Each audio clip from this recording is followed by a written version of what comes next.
આજે આપણે બનાવવાના છીએ સિમ્પલ બ્રેડમાંથી એકદમ સ્વાદિષ્ટ વાનગી જે સ્કૂલ ટિફિનમાં તમે તમારા બાળકોને આપી શકો છો.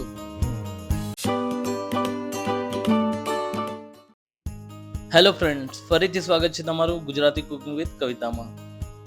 બ્રેડની આ વાનગી બનાવવા માટે આપણે પહેલાં બટાકાને બાફી લેવાના છે. આપણે 2 મોટા બટાકા લીધા છે, એને નાના નાના ટુકડા કરીશું અને પછી થોડું પાણી નાખીને બાફવા મૂકી દેવાના છે. લગભગ 10 મિનિટની અંદર જ આપણા બટાકા સરસ બફાઈને તૈયાર થઈ જશે. તો ગેસ ઉપર ચડાવી લઈશું.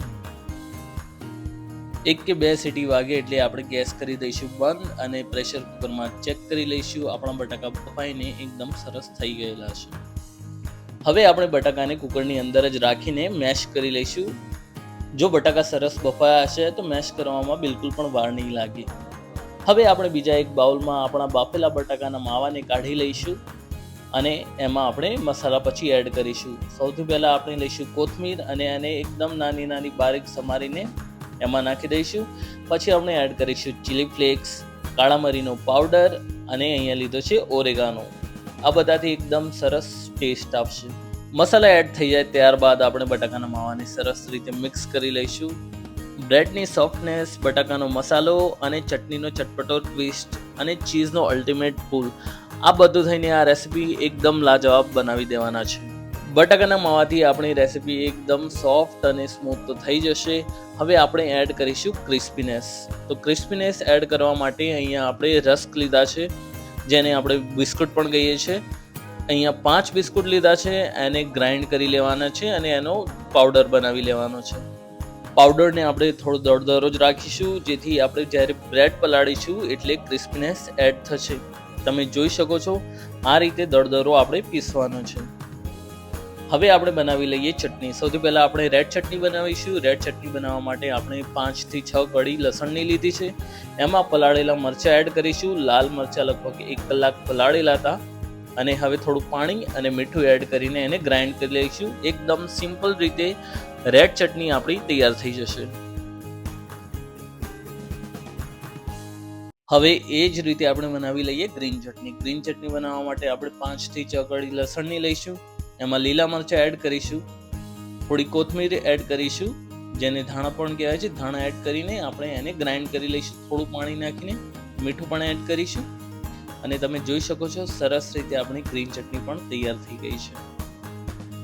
એક બાઉલમાં લગભગ 100 ગ્રામ જેટલો આરારોટ કે કોર્નફ્લોર લઈશું અને એમાં થોડું પાણી એડ કરીને મિક્સ કરી લઈશું.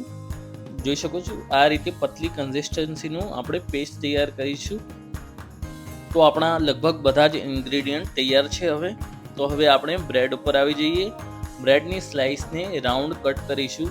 તમારા ઘરે કોઈ પણ વાટકી હોય ગોળ કે બીજું તમને શેપ પસંદ હોય એ શેપમાં આપણે એને કટ કરી લઈશું.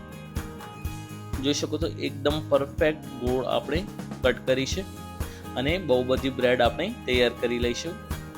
તો ચલો આપણે બનાવી લઈએ આપણું પહેલું બ્રેડ સેન્ડવિચ પોકેટ. તો બ્રેડ લઈશું આપણે સૌથી પહેલાં, એના ઉપર ગ્રીન ચટણી એડ કરીશું, સરસ રીતે સ્પ્રેડ કરી લઈશું.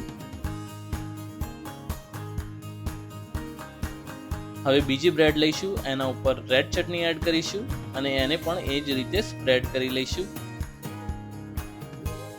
અહીંયા આપણે લીધું છે મેયોનેઝ, ઓપ્શનલ છે, તમારા ઘરે હોય તો તમે નાખી શકો છો. એને પણ સરસ રીતે આપણે સ્પ્રેડ કરી લઈશું. પછી બટાકાના માવાને આ રીતે લોહો બનાવી લઈશું અને એમાંથી આપણે ચપટી પેટી તૈયાર કરી લઈશું.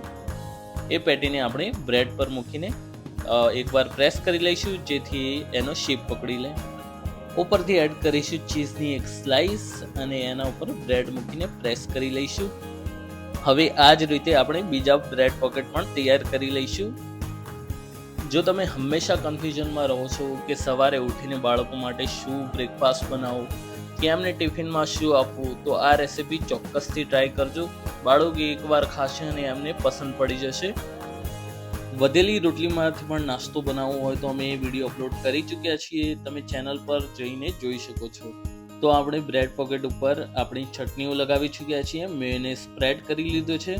હવે આલુની પેટી મૂકી દીધી છે, એને પ્રેસ કરી લઈશું. પ્રેસ કરતાની સાથે એ પોતાનો શેપ પકડી લે છે અને એના ઉપર આપણે બ્રેડ મૂકીને એને સીલ કરી દઈશું. અહીંયા આપણે એક મોટી ચીઝ સ્લાઇસમાંથી નાના 4 ટુકડા કર્યા છે અને નાની નાની ચીઝની સ્લાઇસ બનાવીને આપણે મૂકી દીધી છે. ચીઝ, ઓરેગાનો અને ચીલી ફ્લેક્સથી બાળકોને એકદમ પિઝા જેવો સ્વાદ આવશે. તો બાળકોને આ રેસીપી ખાવી ખૂબ જ ગમે છે અને બનાવીને એમને ચોક્કસથી આપજો. હવે આપણે જઈશું નેક્સ્ટ સ્ટેપ ઉપર. તો સૌથી પહેલાં આપણે એક પેન કે કઢાઈમાં તેલ લઈ લઈશું. હવે આપણે બ્રેડ પોકેટને આપણા કોર્નફ્લોરના પેસ્ટમાં મિક્સ કરીશું. એના પછી બ્રેડમાં નાખી દઈશું. બ્રેડ સરસ રીતે એકદમ ચોંટી જશે આપણી બ્રેડને. આ જે બ્રેડનો ભૂકો છે એનાથી એકદમ ક્રિસ્પી બની જશે આપણી બ્રેડ અને એકદમ સરસ ટેસ્ટ આવશે. તો લગભગ 2 થી 3 મિનિટ સુધી આગળ પાછળ આપણે આને સ્ટર ફ્રાય કરી દઈશું. ગોલ્ડન બ્રાઉન થઈ જાય ત્યારબાદ આપણે એને નીકાળી લઈશું. એક પછી એક આપણે આ જ રીતે ફોલો કરીશું. સૌથી પહેલાં કોર્નફ્લોરના પેસ્ટમાં આપણે આને સોક કરીશું. એના પછી બ્રેડમાં નાખીશું. બ્રેડ ચોંટી જાય એટલે પછી આપણે એને સ્ટર ફ્રાય કરી લઈશું. જોતા જ આ રેસીપી એટલી ટેમ્પટિંગ લાગી રહી છે કે બાળકો બનતાની સાથે જ રેસીપી ઉપર તૂટી પડવાના છે. આપણી બ્રેડ ગોલ્ડન બ્રાઉન થઈ જાય ત્યાં સુધી આપણે શેકીશું અને પછી એને નીકાળી લઈશું. તો આપણી રેસીપી એકદમ તૈયાર છે. આજની રેસીપી કેવી લાગી અમને કોમેન્ટ્સમાં જણાવો. કંઈ સજેશન હોય તો અમને કોમેન્ટ્સમાં જણાવો. આ વિડીયોને લાઇક કરી દો, અમારી ચેનલને સબસ્ક્રાઇબ કરી દો. બ્રેડને કાપીને પણ તમને બતાવી દઈએ કેટલી અંદરથી સરસ લેયરવાળી આપણી બ્રેડ પોકેટ બની છે. આજનો વિડીયો જો તમને પસંદ આવ્યો હોય તો આ વિડીયોને લાઇક કરી દેજો, અમારી ચેનલને સબસ્ક્રાઇબ કરી દેજો. આપણે મળીશું નેક્સ્ટ રેસીપીમાં. ત્યાં સુધી બાય, ગુડ બાય.